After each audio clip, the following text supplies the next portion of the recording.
दोस्तों, जय आरसीएम। गरीबी से जंग, एक सच्ची कहानी, एक गरीब की कहानी।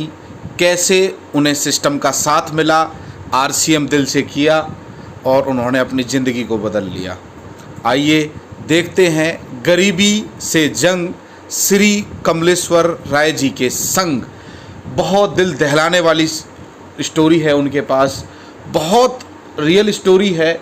आप दिल से सुनेंगे तो आत्मा हिल जाएगी आपकी। पूरी सुनिएगा और अपना फीडबैक ज़रूर दीजिएगा कि ये कहानी, ये सच्ची घटना से जब इनकी ज़िंदगी बदल सकती है आरसीएम से, तो मेरी और आपकी क्यों नहीं। खुद सोचिएगा, आपके जवाब का इंतज़ार रहेगा। आइए सुनते हैं गरीबी से जंग। समय खराब करना नहीं चाहता, क्योंकि मैं बिहारी हूँ और बिहार में एक कहावत है कि ना अट करो ना पट करो, जो भी करना है झटपट करो।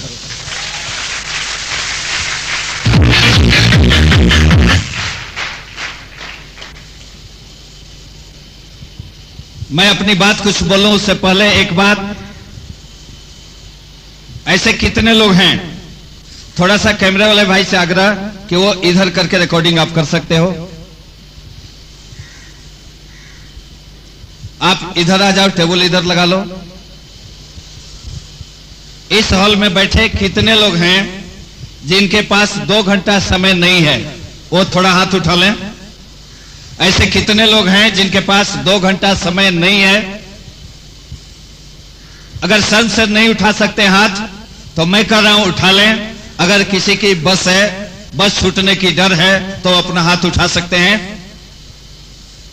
नहीं हाथ उठा सकते हैं तो मैं बता दूं, जिनको बस छूटने की डर है अभी गेट पर जाएं, अपना टिकट वापस करें और बस पकड़ लें। और जिसको बस पकड़ने की जल्दी नहीं है वो बैठे। अरे छूटी है बस तो छूट जाने दो, एक दिन आपकी बस छूट जाएगी। अरे मैं तो चाहता हूं कि कहीं आपकी जिंदगी की बस न छूट पाए।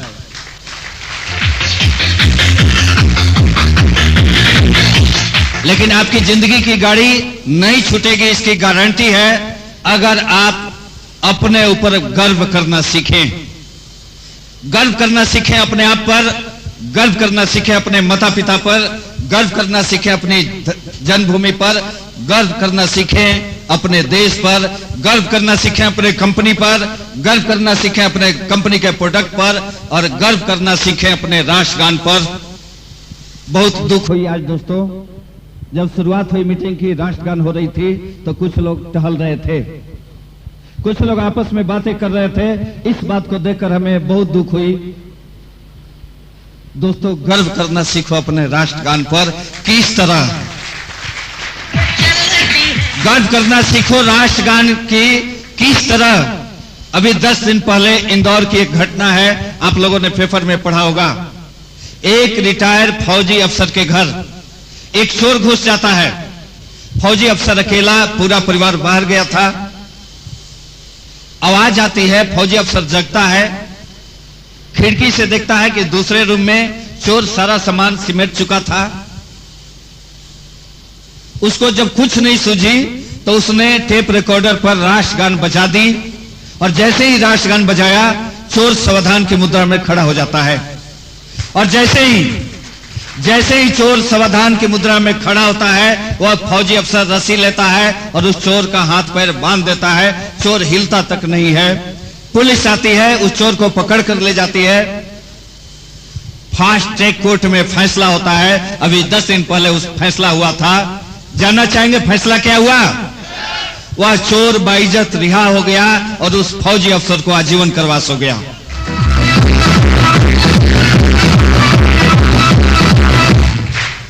अरे जब चोर होकर अपने राष्ट्रगान पर गर्व कर सकता है तो हम लोग क्यों नहीं कर सकते? अभी कर सकते हो तो इधर से फिर से एक बार राष्ट्रगान बजेगी और मेरे सुर में सुर मिलाकर आप राष्ट्रगान गाएंगे, सीना चौड़ा करके। और सीना टाइट कैसा होना चाहिए?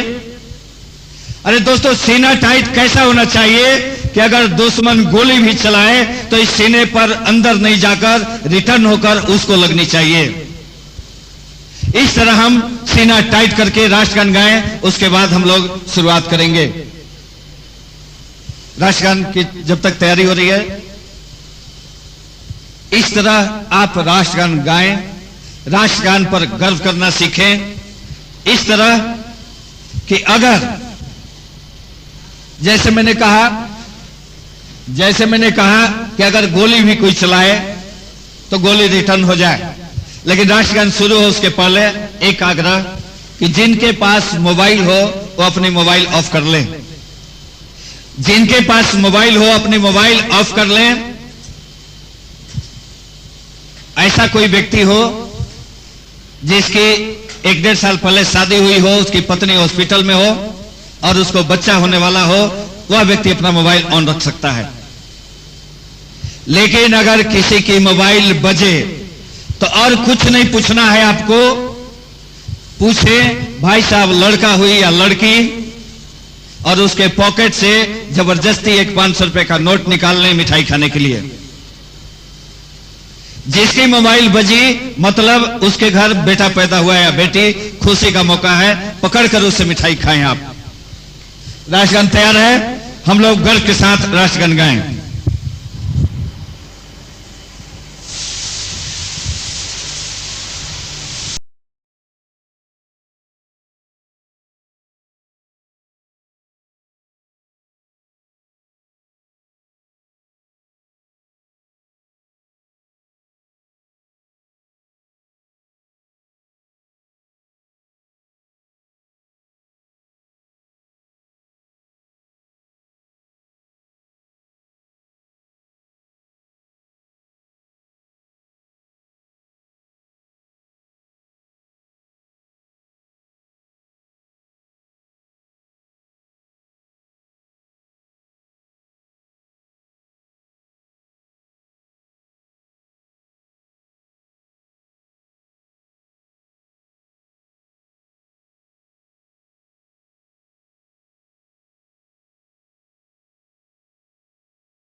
थैंक यू दोस्तों। लेकिन याद रखें, कभी आप राष्ट्रगान टेप रिकॉर्डर पर बजाएं या कहीं टेप रिकॉर्डर बजाने की सुविधा नहीं है। अगर आप माइक से खुद राष्ट्रगान गाते हैं तो एक चीज का ध्यान रखें, राष्ट्रगान 56 सेकेंड से ज्यादा का नहीं होना चाहिए, न कम का। राष्ट्रगान 56 सेकेंड में खत्म हो जानी चाहिए। अगर 56 सेकेंड से ज्यादा चलता है तो मतलब आप राष्ट्रगान का अपमान कर रहे हो। राष्ट्रगान 56 सेकेंड से ज्यादा नहीं होनी चाहिए। हाँ दोस्तों, कितने लोग चाहते हैं कि आज मैं कुछ बोलूं? आप सारे लोग चाहते हो कि मैं कुछ बोलूं, लेकिन इधर समझ में नहीं आ रहा है कि आज मैं क्या बोलूं।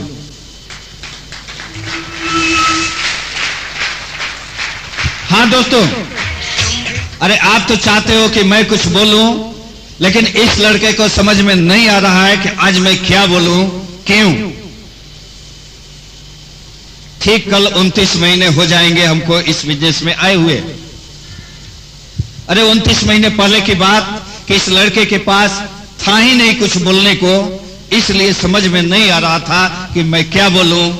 और 29 महीने बाद आज इतनी है बोलने की कि समझ में नहीं आ रहा है कि मैं क्या बोलूं। लेकिन यहां रॉयल्टी चिभर आए, टेक्निकल चिभर आए, अशोक जी आए, सतपाल जी आए, सारे लोगों ने मेरी बहुत तारीफ कर दी। लेकिन एक बात याद रखना, मैं मास्टर नहीं हूं कि मैं आपको पढ़ा सकता हूं। मैं बहुत बड़ा खिलाड़ी नहीं हूं, आपको कुछ सिखा सकता हूं। अरे बहुत मैं जानकार भी नहीं हूं कि मैं आपको कुछ बता सकता हूं। न मैं सिखा सकता हूं, न बता सकता हूं, न पढ़ा सकता हूं। लेकिन एक क्वालिटी है इस लड़के में, अगर आप अपने जीवन में निराश होकर सो रहे हैं तो मैं आपको जगा सकता हूं।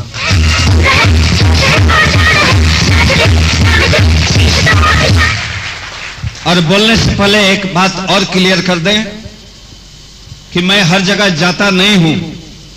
मैं हर जगह जाता नहीं हूं। एक बहुत बड़ी कमी है मुझ में कि मैं हर जगह जाता नहीं हूं। क्यों? कि जहां एक बार चला जाता हूं वहां जाना बंद नहीं करता हूं।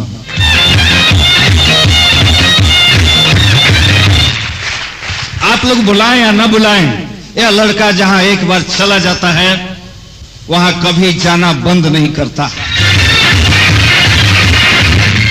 जहां जाता हूं किसी को सपना दिखाता हूं, मैं तब तक वहां जाता हूं जिसको मैं सपना दिखाया हूं तब तक जाऊंगा जब तक उसका सपना साकार न हो जाए।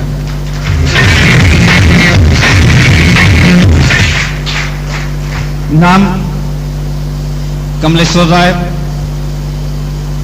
नाम कमलेश्वर राय, रहने वाला कहां का जानते हैं आप? नहीं जानते हैं आप। नाम कमलेश्वर राय, रहने वाला ग्रेट आरसीएम कंट्री इंडिया का।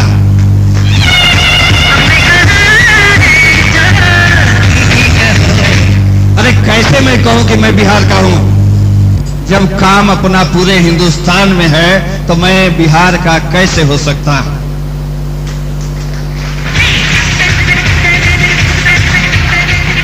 नाम कमलेश्वर राय, रहने वाला ग्रेट आरसीएम कंट्री इंडिया का। उम्र बता दूं अपनी उम्र, लेकिन डर लगता है कि बहुत लोगों का कुछ कमजोर दिल वाले होंगे, उनकी हार्ट अटैक न हो जाए। हाँ दोस्तों, उम्र बताता हूं तो आधे लोग तो गाली देते हैं कि झूठ बोलता है, लेकिन याद रखना दोस्तों, आरसीएम में आने के बाद यह लड़का एक शब्द भी झूठ नहीं बोलता है। नाम कमलेश्वर राय, उम्र 49 साल। हम लोगों को समझ सको तो समझो दूबर जान। उम्र 49 साल, 49 इयर्स। अब आप बोल सकते हो कि देखने में तो 30-35 का लगता है और बोलता है 49 साल का, लगता तो नहीं है। लेकिन 29 महीने पहले जब उम्र थी 47 साल, यह लड़का दिखता था 60 साल का। 29 महीने बाद जब उम्र है 49 साल, यह लड़का दिखता है 30-35 का। क्यों? इसका बस एक ही कारण, RCM business, RCM business, RCM business. समझोगे उतनी होगी हैरानी।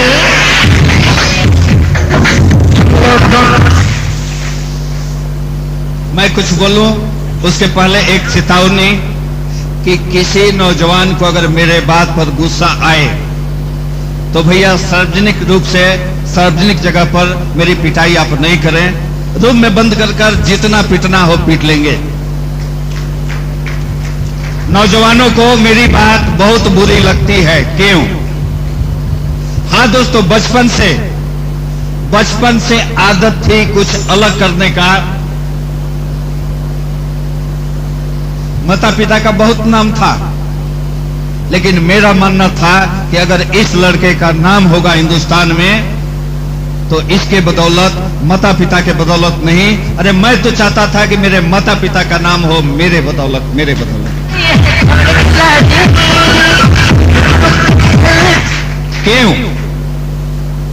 मेरा मानना है, आज भी मेरा मानना है, इसी बात पर नौजवानों को बुरा लगता है मेरी बात। मेरी मानना है भाई, मैं मानता हूं कि 18 साल से ऊपर के किसी भी नौजवान को अपने माता पिता के बनाए हुए मकान में नहीं रहना चाहिए। 18 साल से के ऊपर के किसी भी नौजवान को अपने माता पिता के बनाए हुए मकान में नहीं रहना चाहिए। वह लड़का हो या लड़की, कोई फर्क नहीं पड़ता। 18 साल से ऊपर के किसी भी नौजवान को अपने माता पिता के बनाए हुए मकान में नहीं रहना चाहिए। हाँ, अगर वह नौजवान कुछ करना चाहता है तो कुछ ऐसा करे कि मकान वह बनाए और उसमें उसके माता पिता रहें।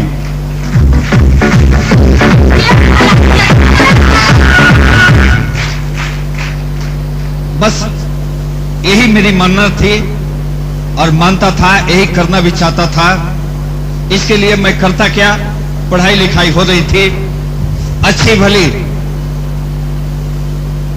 जिस जिले में मैं पैदा लिया था, सीनियर हाई स्कूल की परीक्षा में उस जिले में मैं टॉप आया था।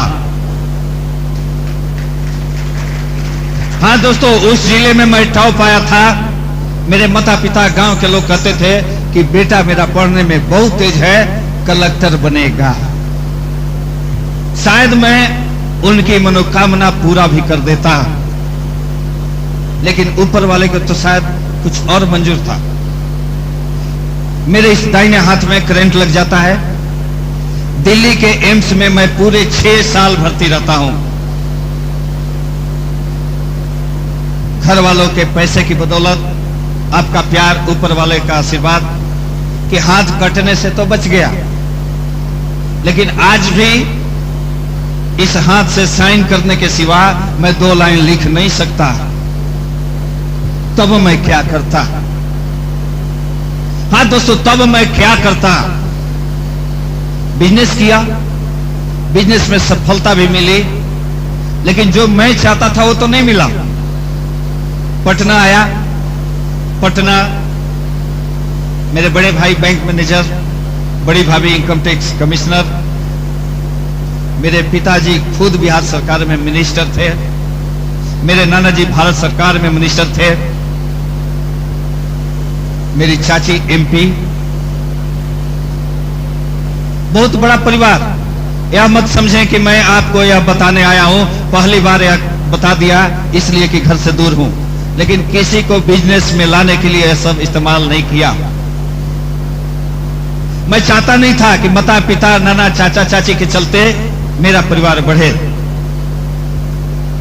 मेरी कुछ इज्जत प्रतिष्ठा बढ़े, उससे तो मतलब ही नहीं था। मैं आया पटना में, मेरे बड़े भाई बैंक मैनेजर, भाभी इनकम टैक्स कमिश्नर, उनके पास रहने लगा। अचानक मेरी मां का देहांत हो गया। अपने बड़े भाई में मैंने पिता का रूप देखा, भाभी में मैंने मां का चेहरा देखा, उनके पास रहने लगा। उसके बाद मेरी शादी कर दी गई, 4 बच्चे हो गए, 3 बिटिया 1 बेटा। काम की तलाश में मैं अठन्नी भी नहीं मांगता था परिवार से, देना तो लोग बहुत चाहते थे। मेरे परिवार, रिश्तेदार, जान पहचान वाले इतने हस्ती वाले लोग थे कि उनके नाम का इस्तेमाल करके भी मैं बहुत कुछ कर सकता था, लेकिन किसी से मैंने उनका नाम नहीं लिया, क्योंकि बचपन से मानना था कि मैं कुछ करूंगा तो अपने बदौलत। यह मेरा मानना था दोस्तों। बड़े भाई के कुत्ते की तरह दिए हुए टुकड़े पर मैं पल रहा था, काम की तलाश में था। अचानक एक मित्र मिलता है, वो कहता है कि कमलेश भैया, पैसा तो आपके पास है नहीं क्योंकि परिवार से ले नहीं सकते हो, तो आपके लिए बहुत सुनहरा अवसर। मैंने कहा क्या? उसने कहा करोड़पति और बनने और बनाने का बहुत सुनहरा अवसर। मैंने कहा बताओ तो। उसने कहा कि यह जानते हो कि करोड़पति कैसे बन जा सकता है? मैंने कहा नहीं। उसने कहा नहीं जानते हो तो सुन लो, करोड़पति बनने का सिर्फ 4 तरीका। पहला तरीका कि करोड़पति बाप के यहां जन्म ले लो। मैंने कहा यह तरीका मेरे को पसंद नहीं। फिर उसने कहा दूसरा तरीका कि किसी करोड़पति लड़की से शादी कर लो। मैंने कहा यह तरीका भी मेरे को पसंद नहीं। उसने कहा तीसरा तरीका कि आप बैंक लूटना स्टार्ट कर दो। मैंने कहा यह तेरा तीसरा तरीका भी मेरे को पसंद नहीं। तब उसने कहा ये तीनों तरीका जब आप पसंद नहीं करते तो आपके पास बस एक ही तरीका बचता है, मल्टी लेवल मार्केटिंग।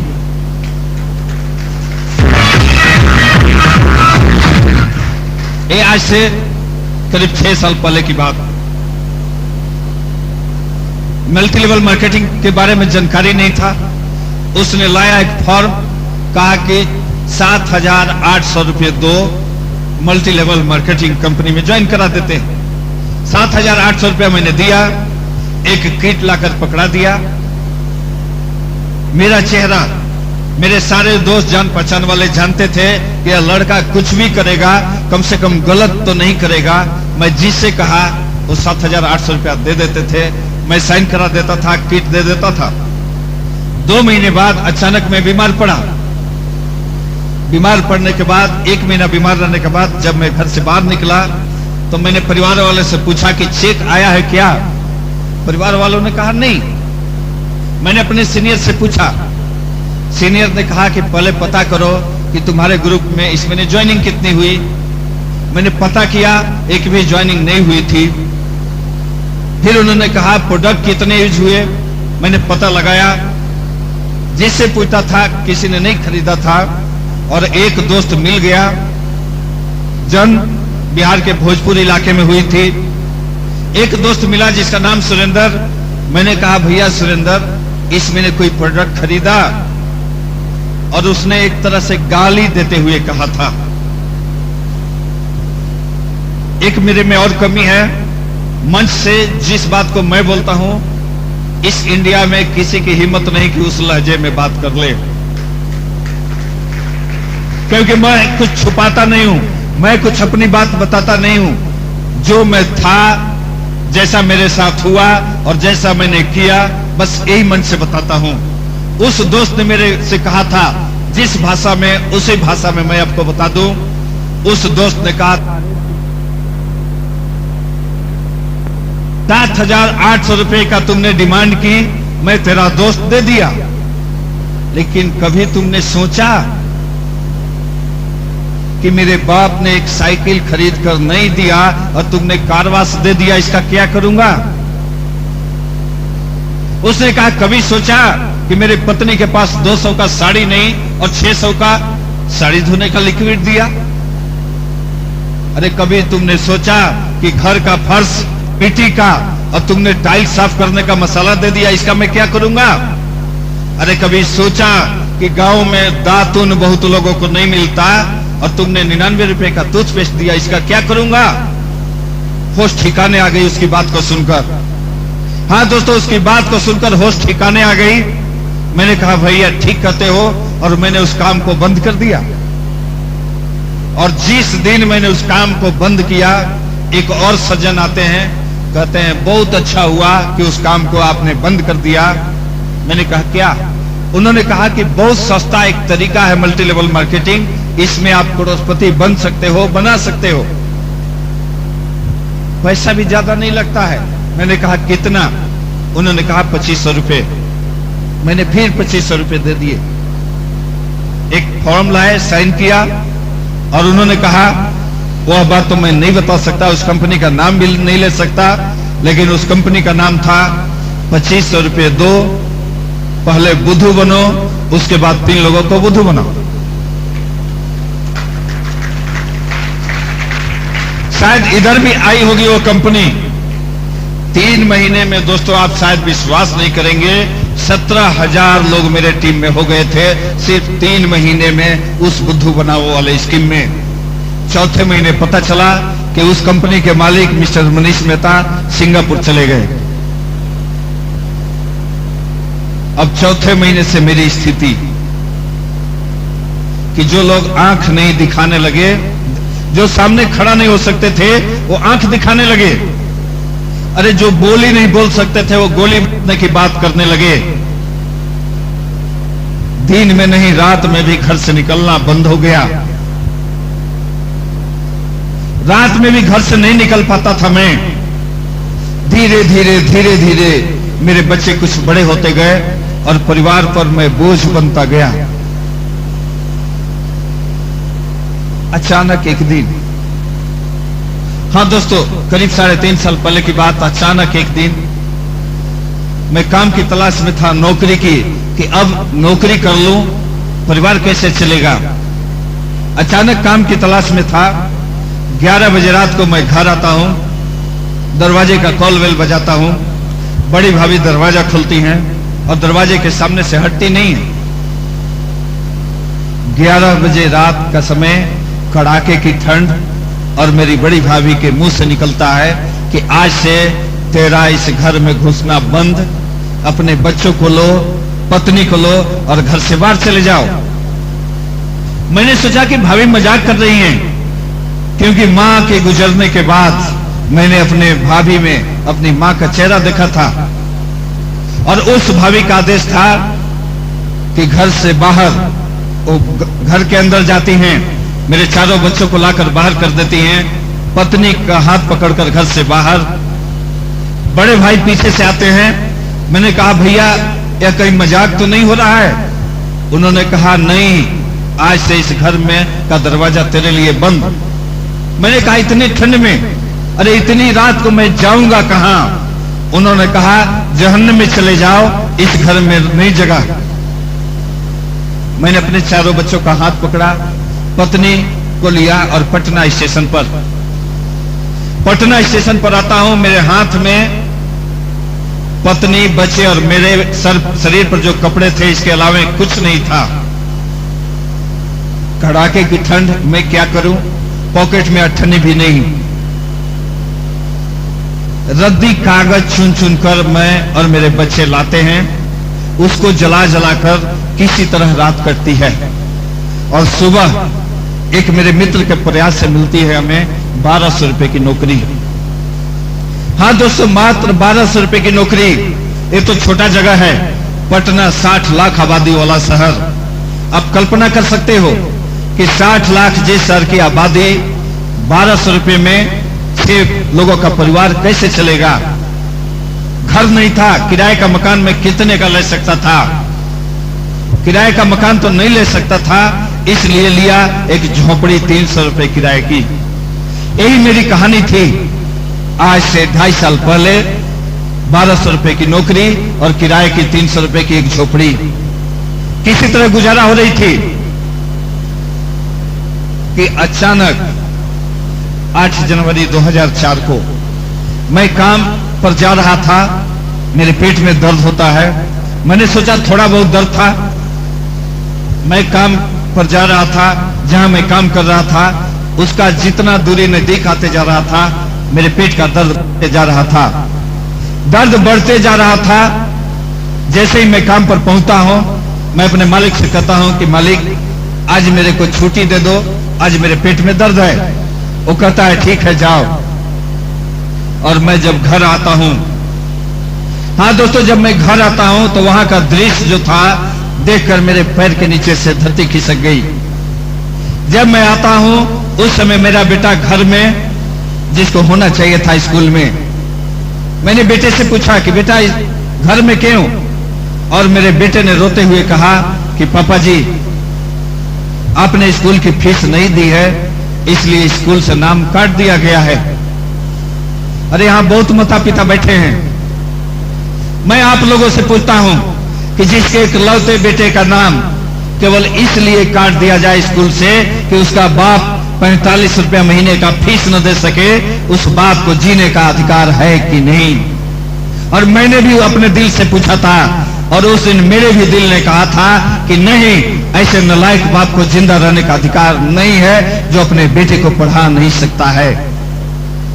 और जब मेरे दिल ने कहा, उस समय मैंने फैसला किया कि आज के बाद इस दुनिया में नहीं रहना है। अभी मैं बाजार जाऊंगा, एक जहर का पुड़िया लाऊंगा, बच्चों को खिलाऊंगा, खुद खाऊंगा, पत्नी को खिलाऊंगा, और आज के बाद जीवन लीला समाप्त। लेकिन जब पॉकेट में हाथ डालता हूं तो उस समय मेरे पॉकेट में 10 रुपए का नोट नहीं था कि मैं जहर का पुड़िया लाऊं। हाँ दोस्तों, आप यकीन करें मेरा कि अगर उस दिन मेरे पॉकेट में 10 रुपया होता तो शायद आज मैं यहां नहीं होता। उस दिन 10 रुपए नहीं थे, आज इसीलिए मैं हूं, लेकिन हमें तो उस दिन मरना था। मैंने सोचा कि अभी बाहर जाऊंगा, किसी मित्र से 10 रुपए उधार लूंगा और जहर का पुड़िया लाऊंगा। मैं चला बाजार, एक मित्र सामने से आ रहा था। मैंने कहा भाई एक 10 रुपए का नोट दे दो, बहुत जरूरी काम है, कल मैं लौटा दूंगा। जीवन में पहली बार दोस्तों मैंने झूठ बोली थी, और आखिरी बार भी वही झूठ था कि उसका पैसा कल मैं लौटा नहीं सकता था, और मैंने कहा कल लौटा दूंगा।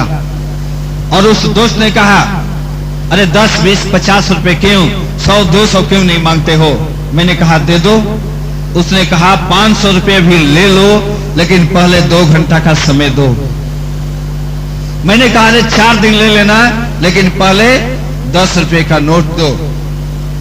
वो कहता रहा पहले 2 घंटा, मैं कहता रहा पहले पैसा, लेकिन जीतता है वही। मैंने सोचा कि जब 2 घंटे की बात है, अरे जहर तो रात को खानी है, जब 2 घंटा कहता है तो चलते हैं इसके साथ। और वो ले जाता है पटना के आईएम हॉल में। पटना के आईएम हॉल में ले जाता है, बहुत छोटा सा हॉल, यहां तो 1000 लोग बैठे हैं, केवल 200 कैपेसिटी का हॉल था।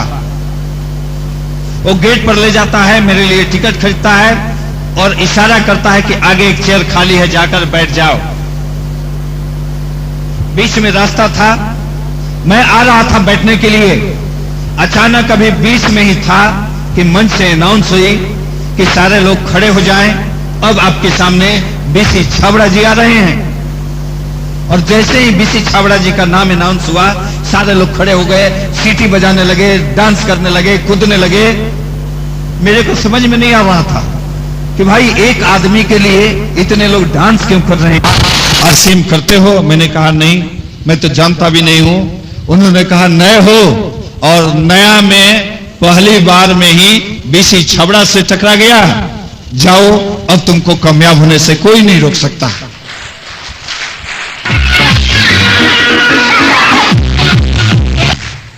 और जैसे ही बीसी छाबड़ा जी ने कहा कि कामयाब होने से कोई नहीं रोक सकता, मैंने उनका हाथ पकड़ा। मैंने कहा सर आप हमें जानते हो? उन्होंने कहा नहीं। मैंने कहा जानते नहीं हो, पहचानते नहीं हो, तब आपने ऐसा आशीर्वाद क्यों दिया? अरे आपको मालूम कि कल मैं इस दुनिया में रहूंगा कि नहीं, और आपने आशीर्वाद दिया कामयाबी का। उन्होंने कहा क्या हुआ बेटा बताओ। कहानी बता नहीं सकता था, इसलिए मैंने बस एक लाइन में अपनी कहानी बताई थी कि सर जी मेरा सब कुछ जल गया है, केवल मैं बच गया हूं। उस दिन मैंने कहा था सर जी मेरा सब कुछ जल गया है, केवल मैं बच गया हूं। और बीसी छाबड़ा जी के मुंह से निकला, अरे नालायक, जब तू बच गया है तो तेरा जला ही क्या है।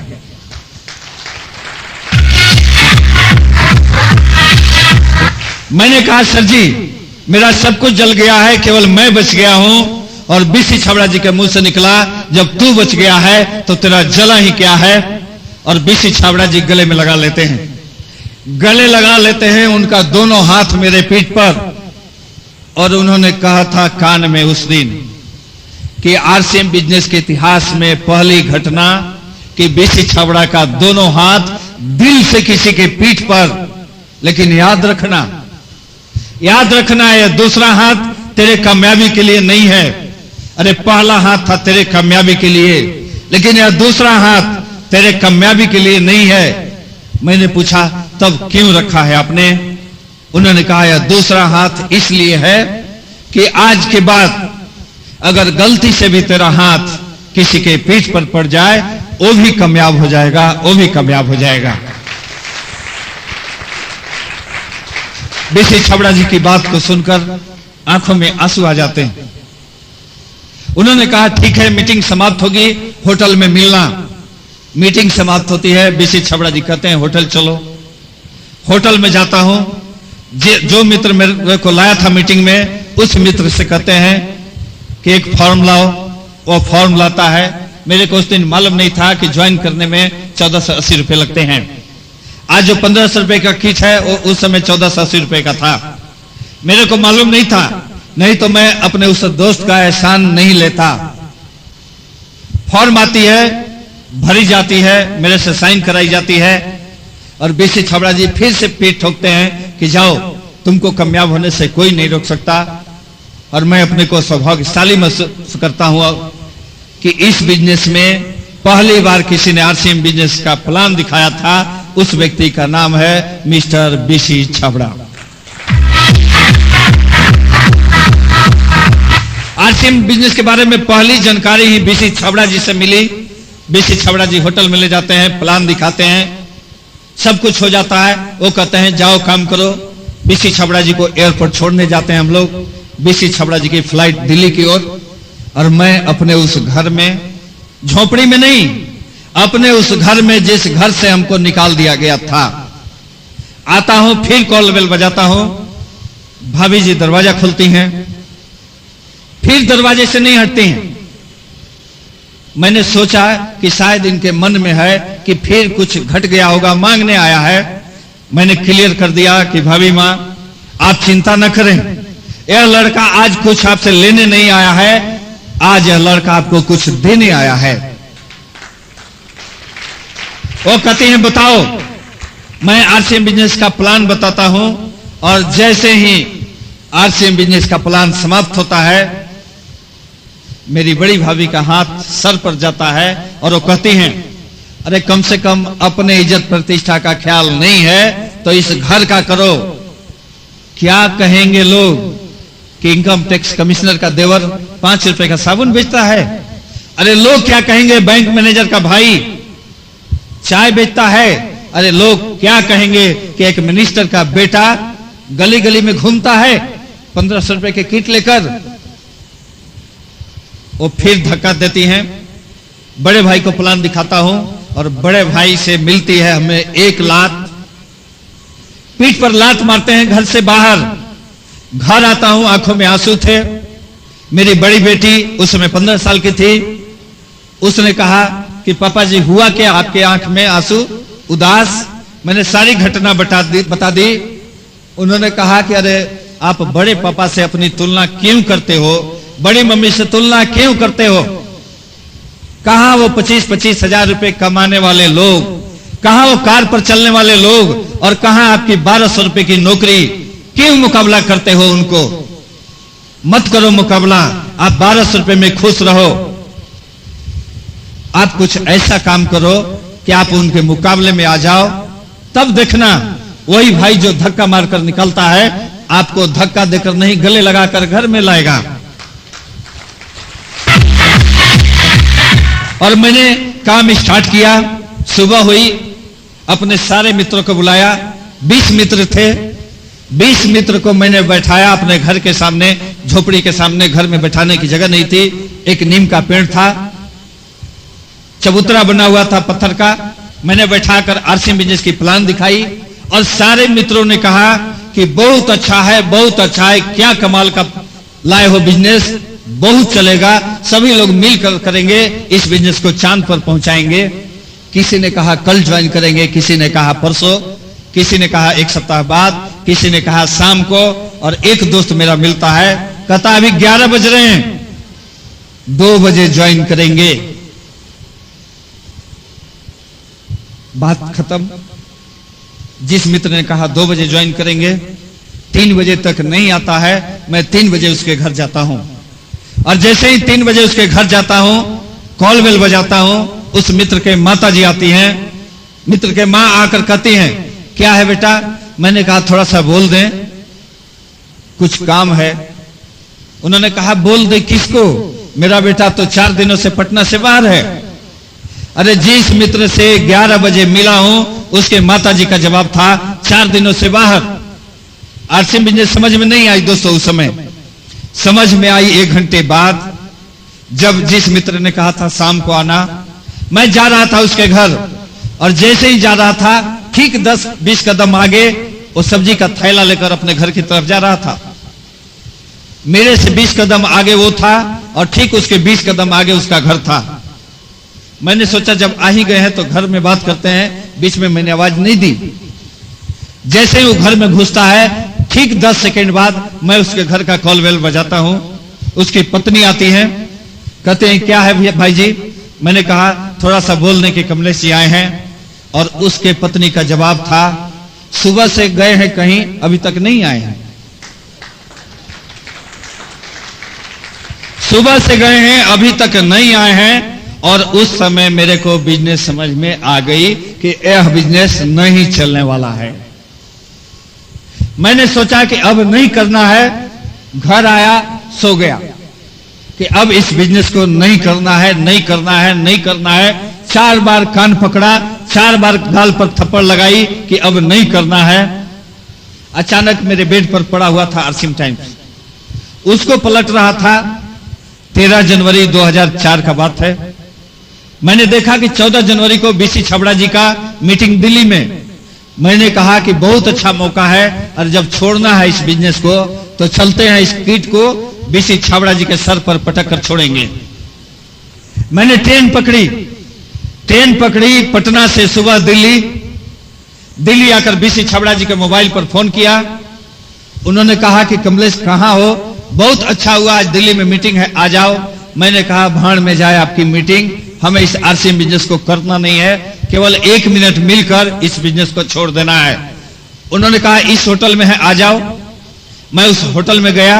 उन्होंने पूछा क्या हुआ, मैंने सारी बात बता दी और जैसे ही मेरी बात समाप्त हुई उन्होंने कहा अरे नलायक, बस इतनी सी छोटी सी बात के लिए तू पटना से दिल्ली एक फोन कर दिया होता। अरे 2 रुपए खर्च होते, 4 रुपए का खर्च आता। 2 रुपए खर्च होते, 2 मिनट लगता तुम्हारी सारी समस्याओं का समाधान। मैंने कहा सर जी आप पकड़े गए बातों में। अगर 2 मिनट में सारी समस्याओं का समाधान हो जाता तो मैं आपके सामने 2 घंटा बैठता हूं, करके दिखा दो। उन्होंने कहा 2 घंटा नहीं, 2 मिनट में कर देता हूं। और बेसी छाबड़ा जी अपने स्टाफ को कहते हैं एक पेपर लाओ, उस कागज पर स्केच पेन से कुछ लिखते हैं। स्केच पेन से लिखने के बाद एक लिफाफे में उसको रखते हैं, उस लिफाफे को गोंद में चिपकाते हैं। गोंद से चिपकाने के बाद मेरे से पूछते हैं कि तुमने आरसी बिजनेस ज्वाइन कब की। मैंने डेट बताई 9 जनवरी 2004। उन्होंने उस पर लिखा 9 जनवरी 2005। मैंने कहा सर मैंने 4 बोला। उन्होंने कहा बस इसीलिए मैंने 5 लिखा। फिर उन्होंने कहा कि मैंने आशीर्वाद दिया है तुमको, अरे कामयाब होने से किसकी मजाल की रोक दे, लेकिन पहले तुमको 3 वादा करना होगा। मैंने कहा बताओ, पहले वादा तो बताओ कि करने लायक है कि नहीं। उन्होंने कहा कि यह लिफाफा लो और इस लिफाफे को 1 साल नहीं खोलना। मैंने कहा आप कब बोल कर देखो, 10 साल नहीं खोलूंगा। उन्होंने कहा 10 साल नहीं, 1 साल के बाद। अरे 8 जनवरी 2005 के बाद 9 जनवरी का घड़ी में डेट दिखाए, आप खोल सकते हो। मैंने कहा ठीक है। दूसरा, उन्होंने कहा 1 साल इस बिजनेस को नहीं छोड़ना। मैंने कहा तीसरा, उन्होंने कहा 1 साल तक प्रतिदिन 2 लोगों को प्लान दिखाना। मैंने कहा 4 दिनों में 8 लोगों को प्लान दिखाने में नानी याद आ गई और आप कहते हो 1 साल नहीं कर सकता। उन्होंने कहा अरे वादा तो करो, झूठा ही सही। और मैंने ऊपर के मन से वादा कर दिया कि ठीक है। उन्होंने कहा कि अब पूछो क्या होगा। मैंने कहा बताओ। उन्होंने कहा 1 साल तक प्रतिदिन 2 लोगों को प्लान दिखाओगे तो क्या होगा जानना चाहोगे। मेरे से उन्होंने पूछा था, मैंने भी कहा था यस। और उन्होंने बताया था कि प्रतिदिन 2 लोगों को प्लान दिखाओगे, महीने में होगा 60 और किसी कीमत पर उसमें से जुड़ ही जाएंगे 2 4 8, जुड़ ही जाएंगे 2 4 8, जुड़ ही जाएंगे 2 4 8। हाँ दोस्तों, उन्होंने कहा था प्रतिदिन 2 लोगों को प्लान दिखाओ, महीने में होगा 60, किसी कीमत पर उसमें से जुड़ ही जाएंगे 2 4 8 और कुछ करना नहीं है। अरे उस 2 4 8 लोगों से कहो कि अगर 1 साल बाद लाख रुपए महीने कमाना चाहते हो तो तुमको तो बस यही करना है, प्रतिदिन 2 लोगों को प्लान दिखाओ, महीने में होगा 60, उसमें से जुड़ ही जाएंगे 2 4 8। और उनसे भी तुम बस यही बोलना कि अगर 1 लाख रुपए महीना कमाना चाहते हो 1 साल बाद तो प्रतिदिन 2 लोगों को प्लान दिखाओ, महीने में होगा 60, उसमें से जुड़ ही जाएंगे 2 4 8। और नीचे वाले को भी यही ट्रांसफर करते जाओ, यही ट्रांसफर करते जाओ, यही ट्रांसफर करते जाओ। हाँ दोस्तों, अच्छी लगी उनकी बात। मैं पटना आया, इसी फॉर्मूले पर काम किया और शायद आप विश्वास नहीं करेंगे, मैं बना तीसरे महीने royalty achiever, royalty achiever, royalty achiever. 7वें महीने मैं बना टेक्निकल अचीवर। बहुत सारे टेक्निकल अचीवर बैठे हैं, बहुत सारे डिस्ट्रीब्यूटर बैठे हैं। जानते होंगे कि टेक्निकल अचीवर का चेक बहुत बड़ा हो जाता है। मेरे घर में भी पैसा आने लगा था। पैसे की बादल नहीं लगती थी, अरे पैसे की बूंदाबूंदी नहीं होती थी, पैसे की बारिश नहीं होती थी। उस समय मेरे घर में पैसे की बाढ़ आ चुकी थी, बाढ़। लेकिन हाँ दोस्तों, लेकिन इस लड़के को पैसे से लेना देना क्या, जिस लड़के ने 1200 रुपए में जीना सीख लिया था। हाँ दोस्तों, इस लड़के को पैसे से लेना देना क्या, जिस लड़के ने 1200 रुपए में जीना सीख लिया था। बस लेना देना था कि इस बिजनेस में मेरे को 1 साल हो और मैं उस लिफाफे को खोलूं कि उसमें बीसी छाबड़ा जी ने लिखा क्या है। 1 साल हुई, 8 जनवरी 2005 की बात। अरे कोई मजाक में भी कहता है कि आज 8 जनवरी है तो यह लड़का भावुक हो जाता है, आंखों में आंसू आ जाते हैं। 8 जनवरी 2005 की बात। इतनी खुशियां आ गई थी घर में कि 11 बज जाता था, 12 बज जाता था सोने में। और उस दिन मैंने 9 बजे अपने बच्चों से कहा कि मेरी तबीयत आज ठीक नहीं है, हमको अकेला छोड़ दो। पत्नी से भी यही बात कही। पत्नी दूसरे रूम में, बच्चे दूसरे रूम में चले गए। सोने का नाटक करने लगा। जब देखा कि पत्नी सो गई, सारे बच्चे सो गए, तब मैं जगा, घड़ी देखने लगा कि 12 कब बजता है। 12:01 हो। घड़ी में दिखाए 9 जनवरी का डेट और मैं उस लिफाफे को खोलूं कि आखिर इसमें बीसी छाबड़ा जी ने लिखा क्या है। 12:01 होता है। मैं उस लिफाफे को खोलता हूं और जैसे ही वह कागज का टुकड़ा निकलता है, उस कागज के टुकड़े को जैसे ही पढ़ता हूं दोस्तों, को शायद विश्वास नहीं हो। यह लड़का चाहे कहीं भी रहता है, किसी मीटिंग में रहता है, अपने आंसुओं को रोक नहीं पाता है। लड़का पढ़ता रहता हूं, रोता रहता हूं, पढ़ता रहता हूं, रोता रहता हूं। 4 घंटे पढ़ता रहता हूं, रोता रहता हूं। ठीक 4 बजे भोर में मेरी पत्नी आती है रूम में और जैसे ही देखती है मेरे को रोते हुए, अरे किसी की पत्नी 4 बजे रात को अपने पति को रोते हुए देखे, उसके भी आंख में आंसू आ जाएंगे, लेकिन मेरी पत्नी पागलों की तरह हंसने लगती है और कहते हैं आप, अरे आपकी आंखों में आंसू, आप तो इंसान नहीं हो, रोने के लिए इंसान का दिल चाहिए, आप तो पत्थर हो और इस पत्थर दिल में आंसू कैसे। अरे आपके आंसू उस दिन भी नहीं निकले थे जिस दिन अपने 1 साल के बेटे को हम लोगों ने पानी पिलाकर पाला था। पानी, अरे दूध नहीं मिलता था, दूध नहीं देती थी भाभी, दूध नहीं मिला था कि अपने 1 साल के बेटे को पानी पिलाकर पालना पड़ा था। लेकिन उस दिन भी इस लड़के के आंख से आंसू नहीं निकले थे। और मेरी पत्नी कहती है आज आंसू क्यों। और मैंने उस कागज के टुकड़े को दिया जब पत्नी को, वह जैसे ही पढ़ती है मेरे गले लिपट कर रोने लगती है।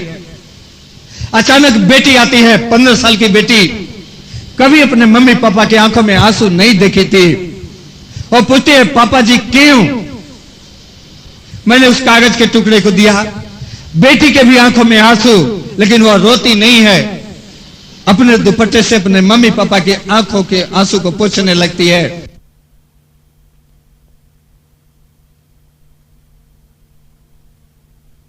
हाँ दोस्तों, आप जानना चाहते होंगे कि आखिर उसमें लिखा क्या था बीसी छाबड़ा जी ने।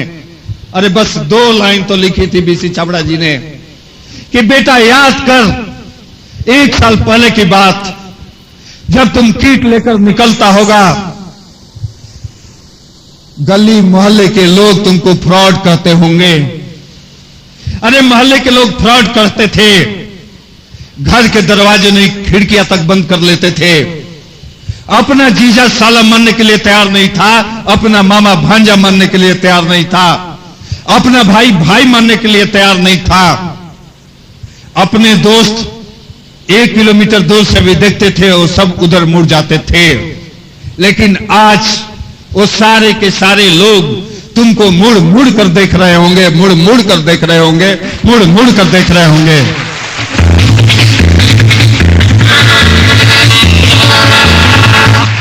हाँ दोस्तों, आज जब यह लड़का गुजरता है गली से तो किसी की हिम्मत नहीं कि दरवाजा खोल कर देखे, खिड़कियां खोल कर देखते हैं लोग। उस दिन अपना जीजा साला मानने के लिए तैयार नहीं था, अरे अपना मामा भांजा मानने के लिए तैयार नहीं था। अपना भाई से कोई पूछता था कि कमलेश, तो कहते थे लोग कि नहीं, दूर के रिश्ते का भाई है, अपना भाई नहीं है।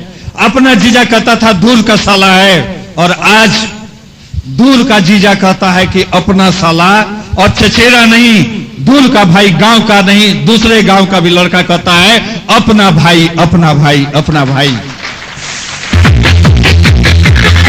क्यों? क्योंकि उस समय मेरे बड़े भाई ने घर से निकाला था, उनको घमंड थी 25,000 रुपए की नौकरी का। और आज यह लड़का, इस आरसीएम बिजनेस ने बनाया क्या इस लड़के को कि आज यह लड़का हर महीने 25,000 इनकम टैक्स देता है, इनकम टैक्स। हाँ दोस्तों, आज से 2.5 साल पहले अपने 2 महीने की कमाई से यह लड़का एक साइकिल नहीं खरीद सकता था, और आज यह लड़का अपने 1 महीने की कमाई से कार खरीद सकता है, कार।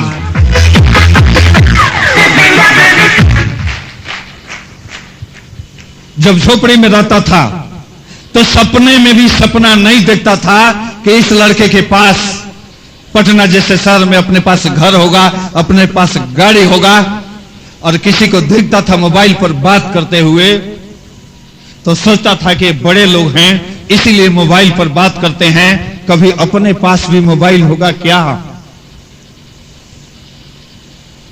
लेकिन 2 साल में, 2.5 साल में आरसीएम बिजनेस का कमाल कि अपने पास घर भी हो गया, गाड़ी भी हो गया, एक नहीं, अरे जिस पॉकेट में हाथ डालो 4-4 मोबाइल हो गया,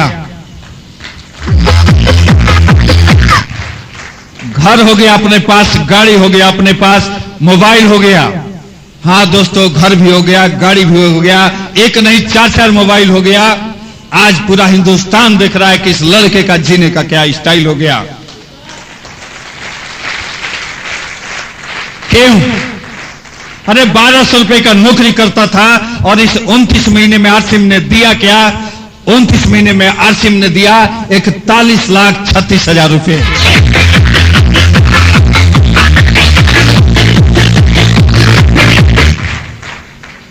जिस भाभी ने घर से निकाला था, आज उस भाभी की हस्ती नहीं कि मैं पटना की जगह पटियाला में भी रहूं तो बिना मेरे से पूछे उस घर में सब्जी बन जाए। जिस भाई ने निकाला था पागल बोलकर, आज जो मेरा बड़ा भाई आरसीएम बिजनेस के लिए हमसे भी बड़ा पागल हो गया है। लेकिन दोस्तों, मैं पूछना चाहता हूं आपसे कि मेरे पास घर हो गया, गाड़ी हो गया, मोबाइल हो गया, बहुत अच्छा जीने का स्टाइल हो गया, इससे आपको लेना देना क्या? इससे आपको लेना देना क्या? अरे मेरे पास घर हो गया, गाड़ी हो गया, मोबाइल हो गया, बहुत अच्छा स्टाइल हो गया, इससे आपको लेना देना क्या? लेकिन एक बात है दोस्तों, ठीक आधे घंटे में मैं बताऊंगा कि यह सब हुआ कैसे, यह सब मैंने किया कैसे। अगर आप लोगों ने कर लिया वैसे तो मेरा दावा है कि आप भी बन जाएंगे बिल्कुल मेरे जैसे। मेरे पास घर हो गया, गाड़ी हो गया, मोबाइल हो गया, बहुत अच्छा जीने का स्टाइल हो गया, इससे आपको लेना देना क्या? अरे मैं तो चाहता हूं दोस्तों कि आपके पास भी घर हो, आपके पास भी मोबाइल हो, आप क्या महेंद्रगढ़ के किसी सेठ के लड़के जैसे नहीं, बिरला टाटा के बेटे से भी अच्छा आपके जीने का स्टाइल हो।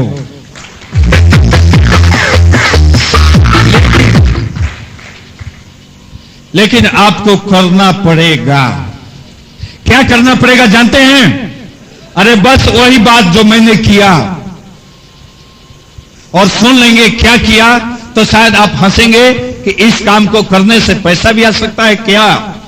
अरे हां दोस्तों, और कुछ नहीं किया, बस किया क्या, यह लड़का अपने अपलाइन के हर आदेश का पालन किया। अपने अपलाइन के हर आदेश का पालन किया। अपलाइन मतलब, अपलाइन मतलब, अपलाइन मतलब, अपलाइन मतलब, अपलाइन मतलब, अपलाइन मतलब, अरे अपलाइन मतलब भगवान, और भगवान के किसी आदेश का उल्लंघन नहीं किया जाता है, हूबहू पालन किया जाता है। और मैंने भी अपने अपलाइन के हर आदेश का पालन किया। कैसे? अपलाइन ने कहा बैठ जा बेटा यहां। बहुत लोग कहेंगे सर इस बेंच पर तो धूल लगी है, कैसे बैठूं, सूट खराब हो जाएगा। और मैंने यह नहीं पूछा। अपलाइन ने कहा बैठ जा बेटा, मैं बैठ गया। अपलाइन ने कहा खड़ा हो जा बेटा, मैं खड़ा हो गया। अपलाइन ने कहा इस मीटिंग में चला जा, मैं चला गया। अपलाइन ने कहा इस ट्रेनिंग में चला जा, मैं चला गया। अपलाइन ने कहा इस मीटिंग को लेने चला जा, मैं चला गया। और अपलाइन ने कहा 100% प्रोडक्टिव, नॉट एक्सक्यूज, और यही मैंने किया और कुछ नहीं। आपके सामने बहुत सारे लोग बताए होंगे, अरे मैं भी बता देता हूं, सामने देख लें। मोजा आरसीएम का, अंडरवियर आरसीएम का, गंजी आरसीएम का, शर्ट आरसीएम का, टाई आरसीएम का, पेन आरसीएम का, कोट आरसीएम का, घड़ी आरसीएम का, इस पॉकेट में रुमाल आरसीएम का, चेहरे पर क्रीम आरसीएम का, बालों में तेल आरसीएम का, इस पॉकेट में पर्स आरसीएम का, उस पर्स में एटीएम आरसीएम का, और उस एटीएम में लबालब नोट भरा है वो आरसीएम का। अरे यही तो मैंने किया दोस्तों, और कुछ नहीं किया। अरे करना क्या है, 2 लोगों को तो लाना है। अरे करना क्या है दोस्तों, बस 2 लोगों को तो लाना है इस सिस्टम में। अरे कुछ नहीं करना है दोस्तों, 2 लोगों को लाना है। लेकिन 2 मुर्गे नहीं लाना है, याद रखें। अरे 2 लोगों को लाना है, लेकिन 2 मुर्गे नहीं लाना है। आप मुर्गे मुर्गी की तलाश में होंगे, आप मुर्गे की तलाश में होंगे।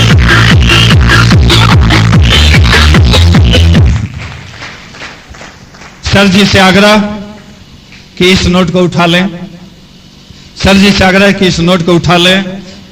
इस लक्ष्मी का अपमान नहीं होना चाहिए, कोई उठाकर इसको रख ले।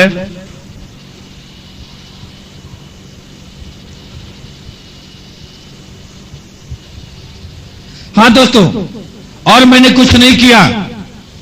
और दोस्तों मैं कुछ नहीं किया, बस यही किया कि अपने अपलाइन के हर आदेश का पालन किया। अपलाइन ने कहा, हाँ दोस्तों, अपलाइन ने कहा कि 2 लोगों की जिंदगी बदल दो। मेरे अपलाइन ने कहा कि 2 लोगों का जिंदगी बदल दो, तुम्हारी जिंदगी बदल जाएगी। लेकिन जैसे ही बात आती है 2 लोगों की, लोग कहते हैं अरे 2 लोग मिलेंगे कहां से जिसको मैं जोड़ दूं।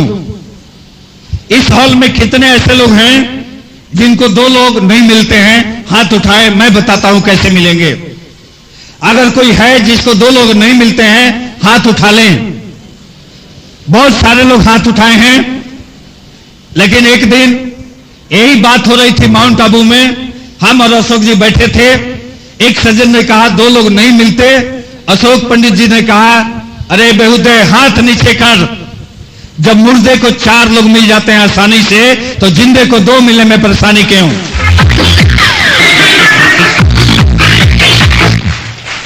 और मैंने अशोक जी से कहा कि नहीं सर, ऐसे नहीं समझाएं, मैं इनको समझा देता हूं। अरे मैंने उनसे पूछा था कि आपकी शादी हो चुकी है? उन्होंने कहा हां। उन्होंने कहा 4 भाई 2 बहन सबकी शादी हो चुकी है। मैंने कहा आपके लिए बिजनेस बहुत आसान, एक अपने जीजा को जोड़ दो, एक अपने साले को जोड़ दो। मैंने कहा एक अपने जीजा को जोड़ दो, एक अपने साले को जोड़ दो। तब उन्होंने कहा था इतना आसान है आजकल जीजा और साले को बुद्धू बनाना?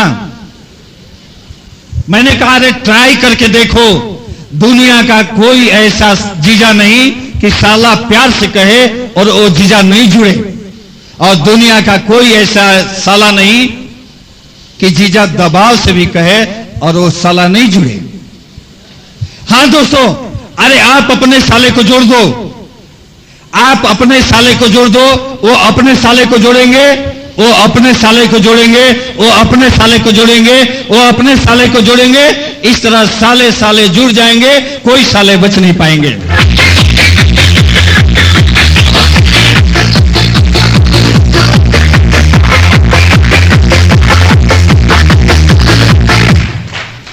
लेकिन उस सज्जन ने कहा कि इसके बाद भी, उस सज्जन ने कहा कि इसके बाद भी साले और जीजे नहीं जुड़े, तो मैंने कहा भैया तब तो एक तरीका है जो मैंने किया, और कभी भी मैं वही बताता हूं जो मैंने खुद किया है। मैंने कहा एक काम है लेकिन मर्दानगी वाली है। उन्होंने कहा आपको क्या मैं औरत दिखाई देता हूं? मैंने कहा नहीं, पहले चेक करना पड़ेगा कि आप मर्द हो कि नहीं। मैंने उनके सीने पर हाथ रखा, धड़कता था दिल। मैंने कहा लग तो रहे हो लेकिन कर सकते हो कि नहीं, ये तेरी मर्जी। उन्होंने कहा बता कर देखो मैं कर सकता हूं। मैंने कहा अरे मजाल क्या जीजा और साले की कि वो नहीं जुड़े, तरीका तो सुन लो। उन्होंने कहा बताओ।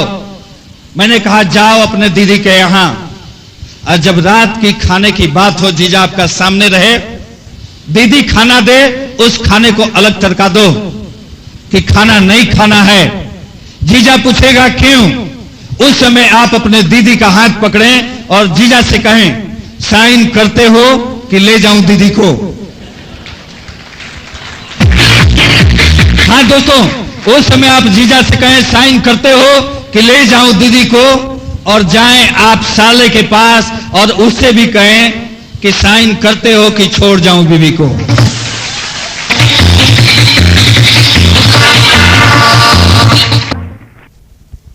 कि साइन करो नहीं तो छोड़ जाऊंगा बीवी को। और जैसे ही मैंने कहा, उन्होंने कहा पकड़े गए आप। अरे अभी कह रहे थे कि जबरदस्ती का बिजनेस नहीं है, और ये तो जबरदस्ती हुई। मैंने कहा भैया इतना जबरदस्ती करोगे तो क्या होगा? उन्होंने कहा पूरे के पूरे 6 महीने जीजा और साला दोनों गाली देगा। सुबह 2 गाली और शाम को 4 गाली कि साला ले गया 1500। मैंने कहा बस यही? 6 महीने बाद क्या होगा जानते हो? उसने कहा क्या होगा? मैंने कहा शुरू के 6 महीने जीजा और साला मिलकर गाली देगा, 2 गाली सुबह 4 गाली शाम को कि साला ले गया 1500, और 6 महीने बाद सुबह 4 गाली शाम को 8 गाली देगा कि साला 6 महीने पहले क्यों नहीं ले गया 1500।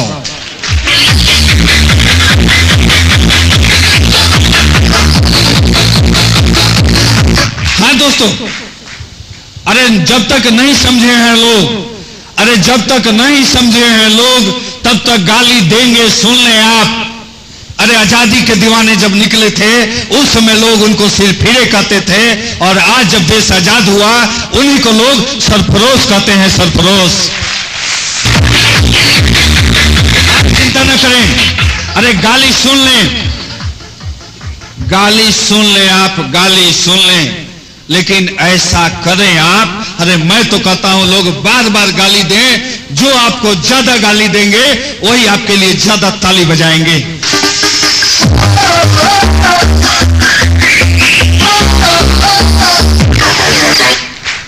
लेकिन जीजा और साला तो दूर, अरे जीजा और साला तो दूर, बहुत लोग ज्वाइन करते हैं और अपने पत्नी को भी नहीं बताते, डरते हैं पत्नी से। अरे पिताजी को नहीं बताते हैं, मामा जी को नहीं बताते हैं, भाई बंधु को नहीं बताते हैं, अड़ोसी पड़ोसी को नहीं बताते हैं। अरे मैं कहता हूं दोस्तों बताओ, आप नहीं बताओगे तो दुर्घटना हो सकती है। कैसी दुर्घटना? एक बार बिहार में एक बक्सर जगह है, वहां मैं मीटिंग ले रहा था। जैसे ही मैंने फर्स्ट चेक वाले को बुलाया स्टेज पर, एक लड़का आता है और इधर से एक बुजुर्ग खड़े होते हैं और गाली देने लगते हैं। मैंने कहा बाबा गाली क्यों? उन्होंने कहा पहले उस नालायक से पूछो कि उसने आरसी बिजनेस ज्वाइन कब किया। मैंने उस लड़के से पूछा कि भाई आरसी बिजनेस कब ज्वाइन किया? उसने कहा 3 महीने पहले। और फिर बाबा तेज से गाली देने लगे, तेज आवाज में, कि भाड़ में जाए यह नालायक मेरा बेटा। अरे 3 महीने पहले ज्वाइन किया, बताया तक नहीं। आज मैं इन भाई साहब के साथ ज्वाइन कर लिया।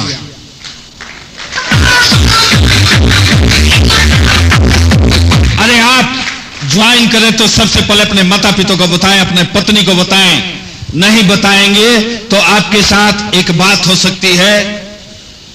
रोज पत्नी आपको गाली देती है, लेकिन किसी दिन घर जाएंगे तो होगा क्या? आपकी पत्नी मुस्कुराकर स्वागत करेगी, बिना मांगे चाय लाएगी, पानी लाएगी। आप आश्चर्यचकित रह जाएंगे कि क्यों? और वह क्यों का राज तब खुलेगा जब बैठा कर कहेगी कि एक बहुत बढ़िया प्लान है, आओ मैं प्लान दिखाती हूं।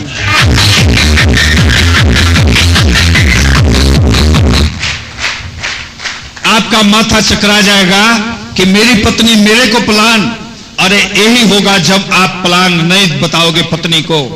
अरे बहुत लोग करते हैं क्या, बहुत लोग डरते हैं कि मेरा पड़ोसी इधर वाला गरीब, मैं कैसे दिखाऊं उसको।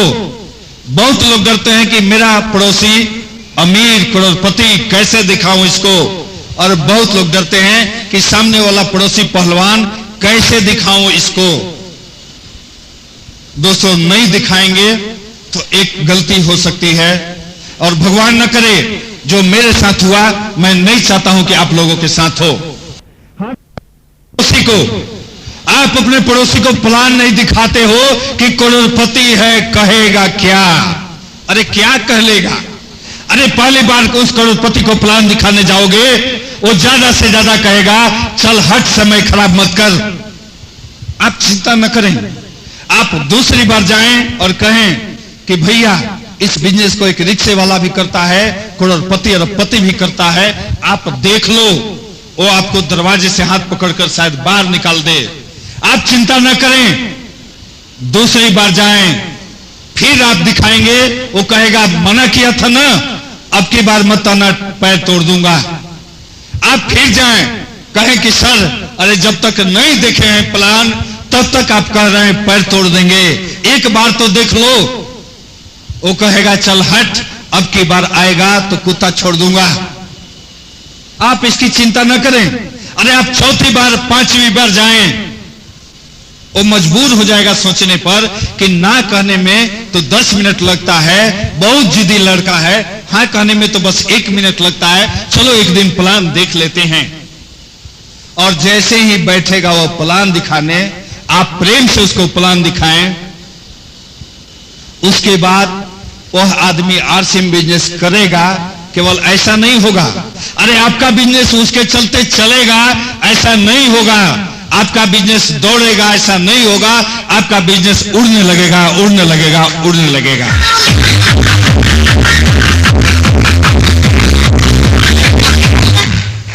लेकिन आप प्लान दिखाएं कैसे।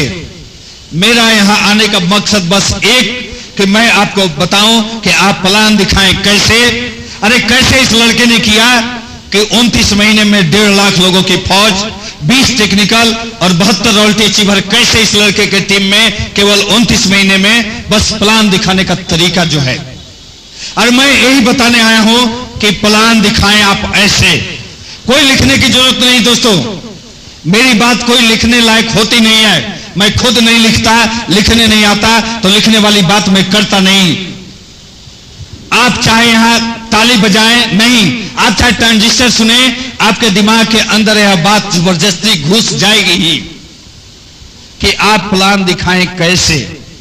अरे आप प्लान दिखाते हो, रोड पर कोई मिलता है, कहते हो अरे भैया कहां था, 1 मिनट से तलाश में था। आपको आदमी मुर्गा नजर आता है, आप सोचते हैं चले पिकअप सेंटर पर ले चलें, जितना जल्दी हो इसको हलाल कर दे। मैंने पहले भी कहा था दोस्तों, आप मुर्गा ढूंढोगे, मुर्गी ढूंढोगे तो अंडे से ज्यादा नहीं पा सकते। मुर्गा मुर्गी से ज्यादा अंडा पाओगे। आप पान की दुकान पर प्लान दिखाते हो, अरे कोई पान की दुकान पर मिलता है, पॉकेट में कागज नहीं है, आप पान वाले से कहते हो भैया एक कागज का टुकड़ा दो, वो कहता है कागज का टुकड़ा नहीं है। आप कहते हो एक सिगरेट का खाली डब्बा दो, उसको फाड़ते हो और उसी पर प्लान दिखाने लगते हो। प्लान तो उसको दिखा देते हो पान की दुकान पर, लेकिन कभी आपने सोचा कि आदमी आया है गांव से, उसकी पत्नी की तबीयत खराब, डॉक्टर ने 500 रुपए का दवा लिख दिया है और 200 रुपए उसके पॉकेट में है, क्या प्लान दिखेगा। अरे आप प्लान दिखा रहे हो कि देखो एक भिलवाड़ा की कंपनी 1500 रुपए लेती है, 3 पैंट 3 शर्ट का कपड़ा देती है, तेरे बाप का कुछ डूबता नहीं है, 6 महीने 1 साल इंतजार कर, करोड़पति बन जाएगा। आप ऐसे प्लान दिखाते हो, उसके दिमाग में घुसता नहीं है। लेकिन आपने कर क्या दिया उसको, उसकी एक नहीं 6 जिंदगी बर्बाद कर दी।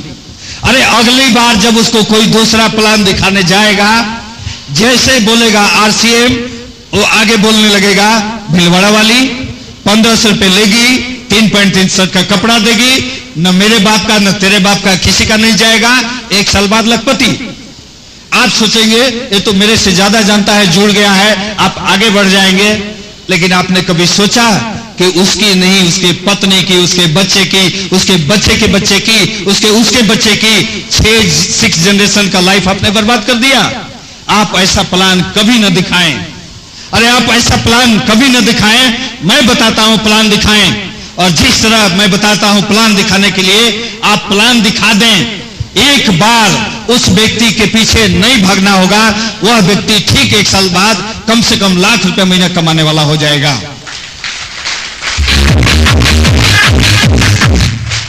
जानना चाहेंगे कैसे प्लान दिखाया जाता है?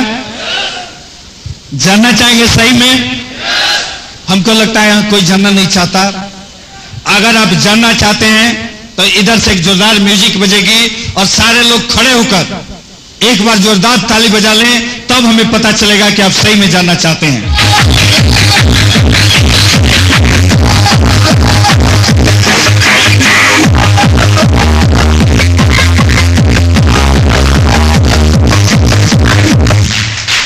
बहुत बहुत धन्यवाद दोस्तों। सारे लोग जानना चाहते हैं तो जान लें कैसे प्लान दिखाएं आप, कैसे प्लान दिखाएं आप, बस यही बात जान लें। सबसे पहले आपको मिलती है, आप ज्वाइन करते हो 3 पैंट और 3 शर्ट का कपड़ा। आपको मिलता है 3 पैंट और 3 शर्ट का कपड़ा।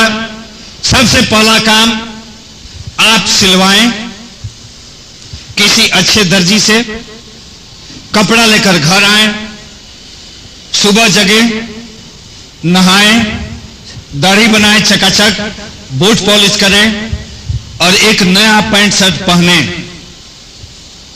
घर से निकले बिना बैग लिए हुए, घर से निकले। आपका काम क्या? आप गांव में रहते हैं, पूरे गांव में, शहर में रहते हैं, अपने मोहल्ले में, जो भी मिले सामने प्रणाम चाचा, प्रणाम चाची, प्रणाम ताऊ, प्रणाम ताई, प्रणाम भैया, प्रणाम भाभी, प्रणाम दीदी, सबको प्रणाम करके आइए। 10 बजे घर आइए, खाना खाइए, 11 बजे फिर निकलिए। लेकिन शर्त, पहले वाला कपड़ा खोल दीजिए, दूसरा पहन लीजिए। फिर आप यही काम करके आइए, प्रणाम चाचा, प्रणाम चाची, प्रणाम भैया, प्रणाम भाभी। 2 बजे फिर आप वापस आइए, नाश्ता कीजिए, फिर निकलिए, लेकिन दूसरा कपड़ा खोलकर तीसरा पहन लीजिए। अब जैसे ही तीसरा पहनकर निकलेंगे, सामने किसी एक व्यक्ति को प्रणाम करेंगे, वह पूछेगा भैया यह कैसे? अरे यह कैसे? कल तक एक कपड़ा 4 दिन, आज सुबह से तीसरा चौथा कैसे? आप बताइए। अरे तेरे को नहीं मालूम? एक 12,000 करोड़ रुपए की कंपनी है जिसका 41% का पार्टनर बन गया हूं। तू भी बन सकता है, तू भी बन सकता है।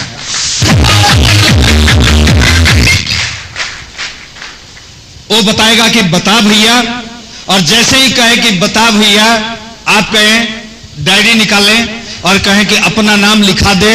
अभी तेरे से पहले 300 लोगों को बताना है, उसके बाद 15-20 दिन बाद तेरा नंबर आ जाएगा, बता दूंगा। अब जैसे ही आप कहेंगे 15-20 दिन बाद, वो कहेगा अरे मैं तेरा नजदीकी दोस्त, 20 साल से तेरे साथ, और मेरा नंबर 15-20 दिन बाद, अरे आज बताना।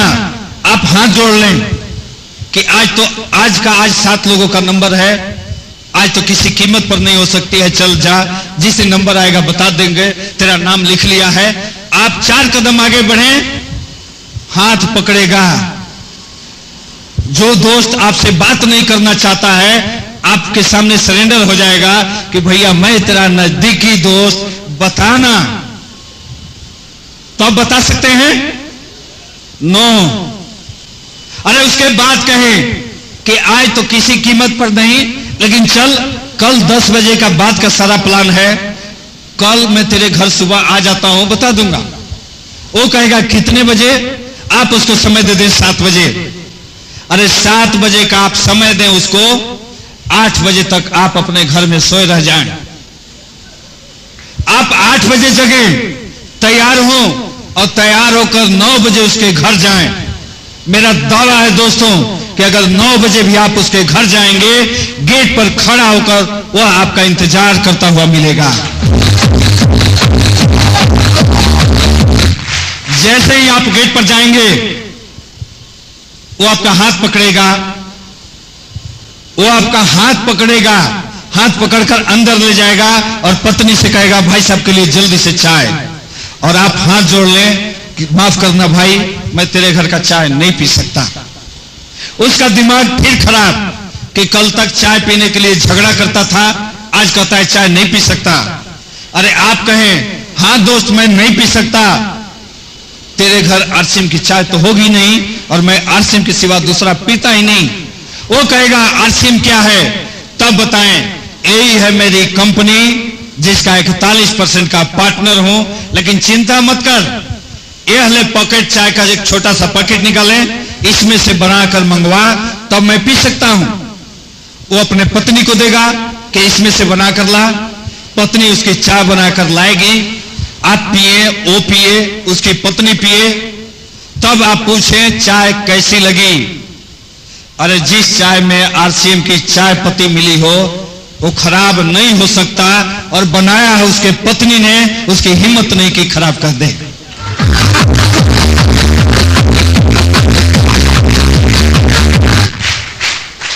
वो कहेगा बहुत अच्छा, और जैसे ही कहे बहुत अच्छा, उसके बाद तो प्लान दिखा सकते हैं?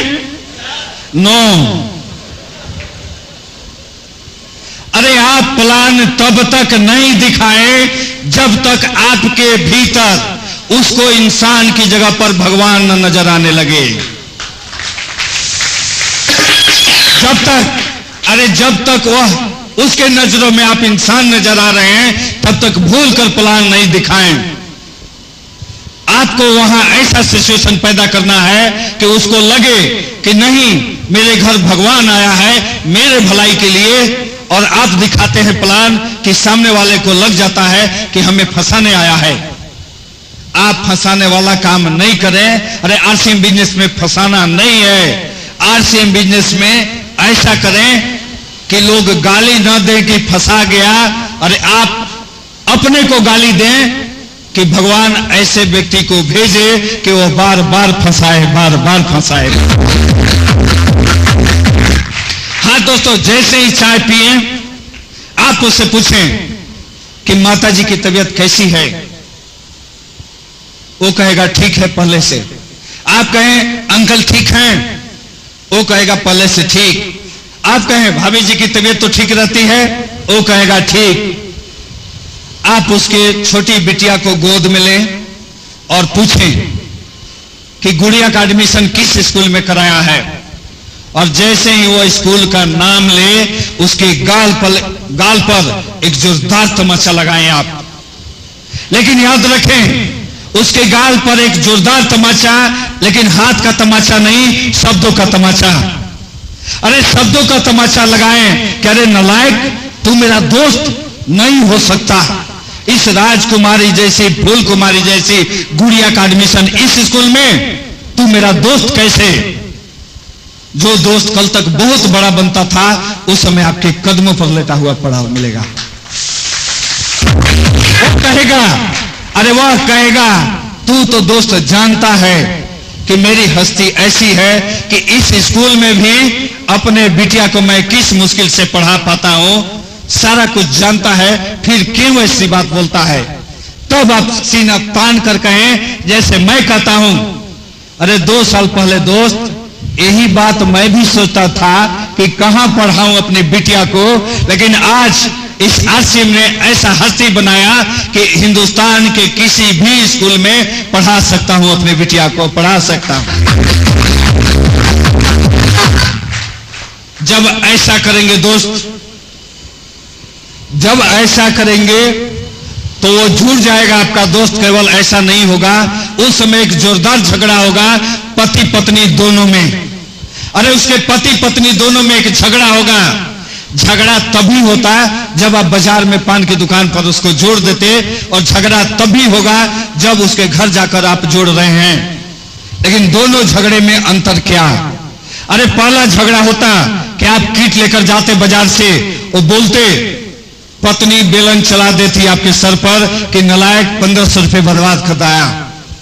अरे पत्नी बेलन चलाती कि 1500 रुपए बर्बाद, और उस घर में भी उस समय झगड़ा होगा। पत्नी कहेगी भैया पहले मेरे को जुड़ जाने दो, पति कहता नहीं ठहर पहले मेरे को जुड़ जाने दो।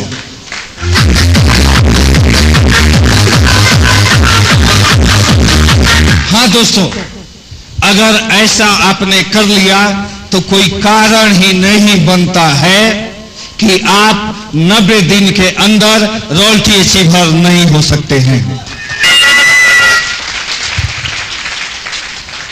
कितने ऐसे लोग हैं जो 3 महीने में रॉयल्टी अचीवर बनना चाहते हैं? बहुत सारे लोग हैं। हाँ दोस्तों, स्टाम्प पेपर लाओ, अरे स्टाम्प पेपर लाओ, मैं लेकर दे देता हूं, जो मैं बता रहा हूं कर लो, और 90 दिन के अंदर आप रॉयल्टी अचीवर नहीं होंगे तो आपका जूता मेरा सर। ऐसा कोई नहीं कर सकता। लेकिन आपको करना है क्या?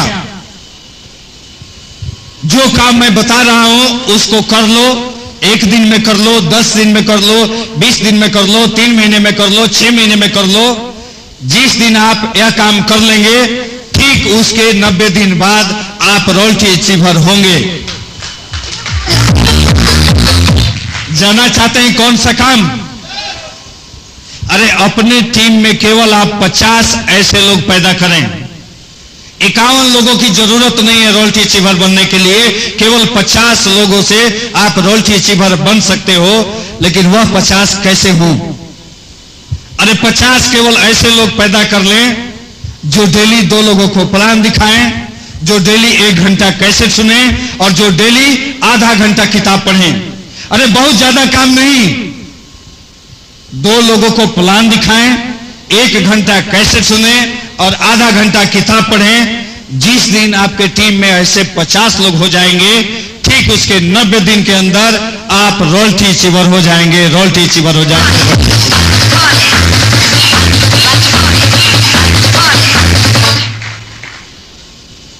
और एक और बात इस मंच से मैं बोलने जा रहा हूं, शायद ऐसी बात किसी लीडर की हिम्मत नहीं हो कि स्टेज से बोल दे, लेकिन मैंने कहा कि मैं बिहारी हूं, न अट करता हूं न पट करता हूं, जो भी करना होता है झटपट करता हूं। किसी सामने वाला को अगर मैं उसके भलाई के बारे में कहूं, उसको बुरा लगे तो लग जाए। कितने लोगों को आरसीएम बिजनेस करना है? थोड़ा सा हाथ उठा दें। तो हाँ दोस्तों, तरीका क्या है आरसीएम बिजनेस का? आरसीएम बिजनेस करने का तरीका क्या है? अगर आप आरसीएम करें तो मर्दों जैसा नहीं करना है, बैठ जाएं औरतों जैसा। लेकिन यहां बहुत मताहत बने बैठी हैं, वो कहेंगी अरे औरत कम है क्या? मैं औरत का मतलब वह औरत नहीं। अरे मेरे नजर में झांसी की रानी से बड़ा मर्द हिंदुस्तान में हुआ ही नहीं। जिसका कलेजा औरतों जैसा है, करना है तो मर्दों जैसा, नहीं करना है औरतों जैसा, हिजड़ों जैसा नहीं कि करना भी है नहीं भी करना है।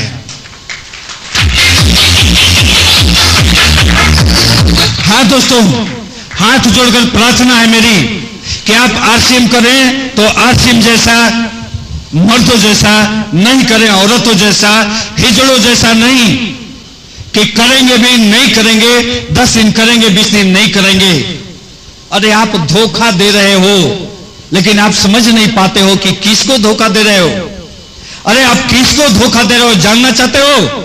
आप अपने आप को धोखा दे रहे हो, आप अपने इस देश को धोखा दे रहे हो, आप अपने समाज को धोखा दे रहे हो, आप अपने माता पिता को धोखा दे रहे हो, आप अपने पत्नी को धोखा दे रहे हो, आप अपने बच्चों को धोखा दे रहे हो। अरे आप आरसीएम करें, आप आरसीएम करें, आरसीएम तो आपको करना ही है, लेकिन आप आरसीएम करो मर्दों जैसा। अरे मर्दों जैसा नहीं करना है तो बस 1 मिनट सुन ले एक बात। आज यहां से जाएं, आप आज यहां से जाएं, कलेक्टर हो, मिनिस्टर हो, बरिस्टर हो, बहुत बड़े व्यापारी हो, आप आज यहां से जाएं, रात को आप सोएं, 2 बजे रात को जगें और 2 बजे रात को जगने के बाद पूरे घर में घूम कर देखें, आपके पत्नी, बच्चे, माता पिता अरे चैन की नींद सो रहे होंगे, क्योंकि उनको मालूम कि आपका सपोर्ट आज उनके पीछे है। और लेकिन 1 सेकंड के लिए अपने को पर्दे से हटाकर देखें कि कल मैं इस दुनिया में नहीं रहूं तो आपका रूह कांप जाएगा कि आपके बच्चे चैन से सो सकते हैं क्या? नहीं सो सकते। लेकिन अगर आप आरसीएम के रॉयल्टी अचीवर हैं, आरसीएम के टेक्निकल अचीवर हैं, तो उसी जगह पर रख कर देखें, अरे आप चैन से जी नहीं, चैन से मर सकते हैं, बस इसलिए कि आपके जाने के बाद आरसीएम जैसा सपोर्ट आपके बच्चों के पास, आपके पत्नी के पास, आपके पिता के पास रहेगा। अरे बहुत दूर की बात नहीं, आपके बगल चंडीगढ़ की बात, सतीश पंडित जी का नाम कितने लोग सुने हैं? तो एक बात जान लें, यह लड़का बहुत मामले में बहुत खुशनसीब है कि सतीश पंडित जी मरने से पहले आखिरी बार मेरे से बात हुई थी। सतीश पंडित जी से फोन पर मरने से ठीक 15 मिनट पहले मेरे से बात हुई थी। पटना का मैंने एक डेट लिया था उनसे। सतीश पंडित जी 3 सितंबर को मुकेश कोठारी जी का प्रोग्राम था पटना में। मुकेश कोठारी जी और मैं मेरे घर पर खाना खा रहे थे। उनका, सतीश पंडित जी का मेरे मोबाइल पर फोन आया कि कमलेश जी ठीक है कि डेट दे देते हैं पटना का। बात हुई, अभी फोन मैंने रखा, 15 मिनट बाद फोन आया केसी छाबड़ा जी का कि सतीश पंडित जी इस दुनिया में नहीं रहे। लेकिन सितंबर में, अगस्त में काम करके सतीश पंडित जी सितंबर में इस दुनिया से गए थे और उस महीने का उनका चेक था 1,74,000 रुपए का। लेकिन पिछले महीने का सतीश पंडित का चेक था 3,02,000 रुपए का। अरे जब सतीश पंडित जी इस दुनिया में थे, चेक 1,74,000, सतीश पंडित जी इस दुनिया में नहीं है, 9 महीने हो गए, चेक 3 लाख से ज्यादा। उनके बच्चों को, उनके पत्नी को, सतीश पंडित जी तो हम नहीं लौटा सकते थे, लेकिन आज उनके बच्चों को किसी के सामने हाथ नहीं फैलाना पड़ता है। और हाथ नहीं फैलाने की बात जब आती है तो रितिका राठौर वह बात हमें बहुत याद आती है कि रितिका राठौर अपने कैसेट निकला है नया फायर। उस कैसेट में रितिका राठौर जी कहती हैं कि जब शुरुआती दिनों में मैं प्लान दिखाने जा रही थी तो मेरा 2.5 साल का बच्चा बीमार था। मैं अपनी सास माँ के गोदी में देकर जा रही थी तो सास माँ कहती हैं, जब बच्चा रोकर साड़ी पकड़ लेता है तो कहती हैं कि बेटा पैसा पैसा पैसा। अरे क्या होगा पैसा, 2.5 साल का बेटा बीमार और तुम इसको छोड़कर जा रही हो प्लान दिखाने। उस समय रितिका राठौर जी कहती हैं कि सासू माँ बस इसीलिए जा रही हूं, अरे आज मेरा बेटा रो रहा है, इसको देख कौन रहा है? मैं और आप इस घर में, और इसीलिए प्लान दिखाने जा रही हूं कि कल जब मेरा बेटा बड़ा हो तो दुनिया के सामने रोकर उसको हाथ नहीं फैलाना पड़े, हाथ नहीं फैलाना पड़े। और उसका नतीजा क्या हुआ दोस्तों कि आज रितिका राठौर और उनके हस्बैंड मिस्टर अनूप शेखावत जी दोनों को दोनों रूबी हो चुके हैं, रूबी। दोनों का 4-4 लाख रुपए का चेक आता है महीने का। आपको भी यही करना होगा। और जब आप शुरू में यह काम करेंगे तो लोग आपको कहेंगे गधा। अरे हाँ दोस्तों, लोग आपको कहेंगे गधा। मेरे को भी लोगों ने कहा था गधा। और मैं लोगों से पूछता हूं कि इस पृथ्वी पर एक मनुष्य कोई बताए जो गधा नहीं है। अरे जन्म लेने के बाद हर मनुष्य गधा होता है। जो खेती करता है, जो बिजनेस करता है, वो जीवन भर के लिए गधा। जो नौकरी करता है वो 40 साल के लिए गधा, लेकिन जो आरसीएम करता है सिर्फ 2 साल के लिए गधा। ऐसा कर सकते हो आप। लेकिन सबसे जरूरी चीज कि अगर चाहते हो आप कि आपका बिजनेस चले तो आप अपने पत्नी को साथ लाएं। हर मीटिंग में आप अपने पत्नी को साथ लाएं। मैं भी शुरुआती दिनों में ऐसा गलती कर चुका था, और जब गलती करता था उस समय मेरी पत्नी से कोई कहता था जाकर कि कमलेश भैया कहाँ हैं? वो कहती थी भाड़ में जाए तेरे भैया, पता नहीं कौन सा काम करते हैं, सुबह 6 बजे जाते हैं 11 बजे लौटते हैं, किसी दिन नहीं भी आते हैं। हमें तो शक है कि कहीं गलत रास्ते पर तो नहीं चले गए। लेकिन जिस दिन से पत्नी को लाया उस दिन दोस्तों हुआ क्या? अरे आप भी अपने पत्नी को ला कर देखो। जब तक नहीं लाओगे अपने पत्नी को, अरे पत्नी को लाओ, पड़ोसी की पत्नी को लाओ, बैठाओ अपने पत्नी के साथ, अपने पत्नी के साथ उसको बैठाओ। जो आपकी पत्नी आपके पड़ोसी की पत्नी से कहती थी कि मेरा पति है जीरो, जिस दिन आप स्टेज पर आएंगे अपने पड़ोसी की पत्नी को क्यों नहीं मारकर आपकी पत्नी कहेगी देखो जिसको मैं समझती थी जीरो, स्टेज पर वही खड़ा है मेरा हीरो।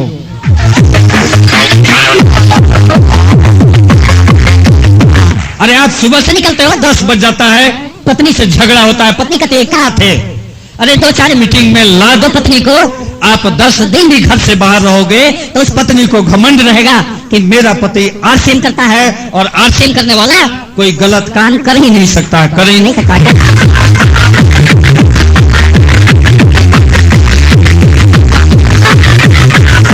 अंत में अपनी बात समाप्त करूं उससे पहले आप लोगों से एक रिक्वेस्ट कि अगर इस बिजनेस को चलाना चाहते हैं आप, तो सारे लोग जो डिस्ट्रीब्यूटर हैं 100% प्रोडक्ट करें, 100% प्रोडक्ट यूज। जैसे कल फरीदाबाद में मीटिंग थे, सामने एक व्यक्ति बैठे थे, मैंने बुलाया कि सामने आप बैठे हो क्यों? मैंने एक और टीचर से पूछा हाँ सर 6 महीने से करते हैं। मैंने कहा 6 महीने से करते हैं और दूसरे कंपनी का कपड़ा पहने हैं? उन्होंने कहा कि सर घर में रखे हैं सिलवा लेंगे। मैंने उनको स्टेज पर बुलाया और पूरे पब्लिक के सामने कहा क्या आपकी शादी हो चुकी है? उन्होंने कहा हाँ 6 महीने पहले। मैंने कहा तो पहले क्या करते थे? उन्होंने कहा बीएचयू बनारस में पढ़ते थे। मैंने कहा पढ़ते वक्त किसी लड़की से आपने प्यार किया था? उन्होंने हंसते हुए कहा, मुस्कुराते हुए कि सर अरे प्यार की बात करते हो, अरे पापा की प्रतिष्ठा की बात नहीं होती तो मेरी शादी उससे हो जाती। मैंने कहा बहुत अच्छी बात, अब आपकी शादी किसी और लड़की से हो गई, अब आप उस प्रेमिका के साथ पिक्चर देखने जा सकते हो। उन्होंने कहा पत्नी सर फोड़ देगी, समाज के लोग क्या कहेंगे? मैंने कहा 6 महीने पहले आरसीएम से आपकी शादी हो चुकी है, इस प्रेमिका के साथ क्यों घूम रहे हो? अरे जैसे पराई औरत पर आंख उठाकर देखना भी पाप है, उस तरह आशिक के चूत को किसी और कंपनी का प्रोडक्ट यूज करना छोड़ दें, अरे छूना छोड़ दें, देखना भी पाप है, देखना भी पाप है। अरे बहुत लोग आते हैं आपको किसी और कंपनी का प्लान दिखाने के लिए और आप देखते रहते हैं। मैं जानता हूं सर, क्या आपको कोई और कंपनी का कोई प्लान दिखा दे और आप देखने लगते हैं, आते खाने वो अपने कंपनी में कहता है बहुत अच्छा है और आपके कंपनी में कल लिखा है और आप हूं करते हैं।